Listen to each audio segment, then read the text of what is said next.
Hello ladies and gentlemen, my name is Carl, and in this set of tutorial videos we will be focusing on making our project a little bit prettier, a little bit nicer to look at. And the first thing that we are going to do is we're going to implement a system that tracks the amount of moves it takes for you to solve the puzzle. And we will be doing that in the game manager and the UI manager scripts. So first up, in our game manager, just collapse everything. So in game logic, what we unnecessarily minimized or collapsed, we can create a function called reset. And the reason I named it reset game instead of reset is reset is a built-in function within the game, and we do not want to override that. We do not want to create any confusion within the programming with that.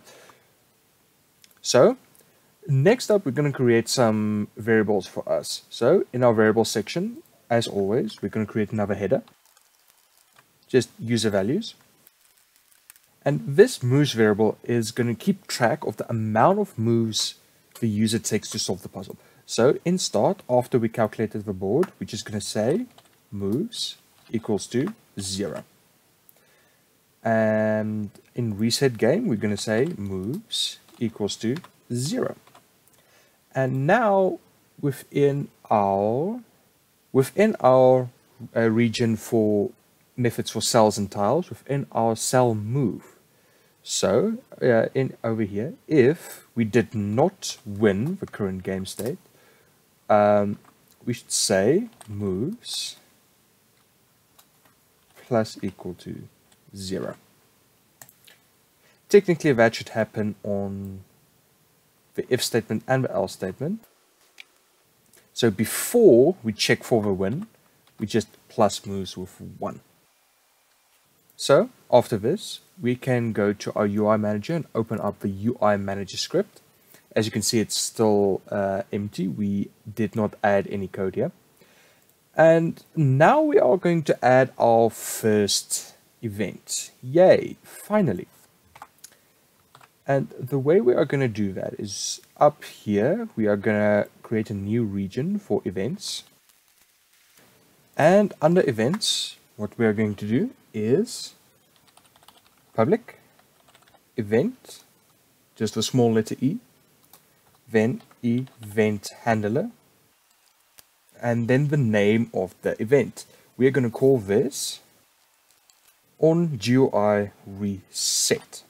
Essentially what we want to happen is each time this gets called, something in UI manager needs to happen. What I am going to do is I'm going to say in the awake method, we are going to subscribe to the event we just created in game manager. So we're going to say game manager dot instance dot on, and as you can see, we now have access to that event. So press enter, space, and then we can plus equal, and then on my Visual Studio I have the option press tab to insert, and I'm definitely going to do that because it saves me a lot of typing time, even though I use all the time rambling. And I'm just going to insert that. And what this gives me now is each time that event gets called, this method within the UI manager gets called.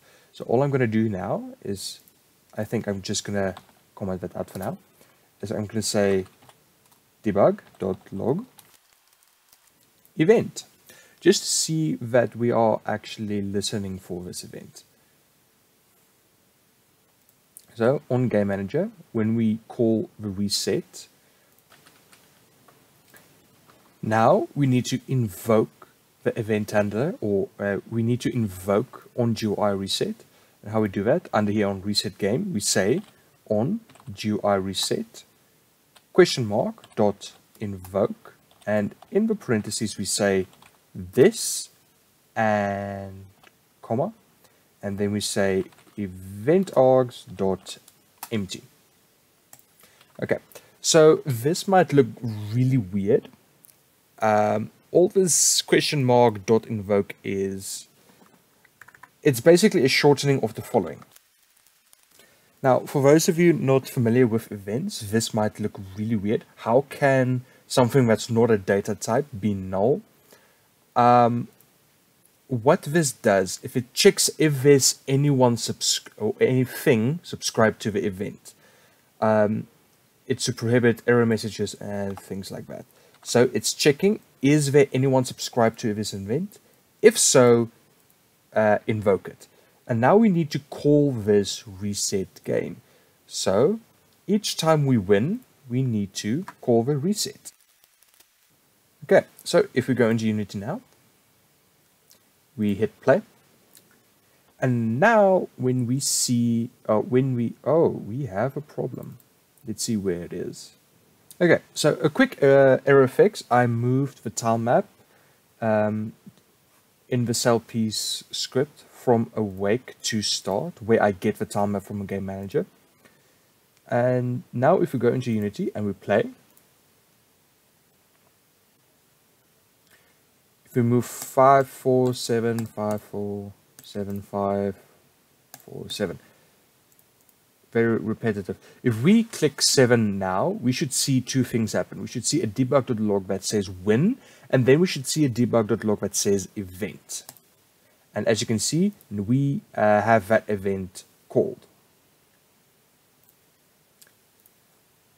Okay, so in the next part of this video, what will happen is we will add the GUI for this event or for this functionality. Right here on our left hand side, this really ugly panel that we never used from the beginning. And see you then.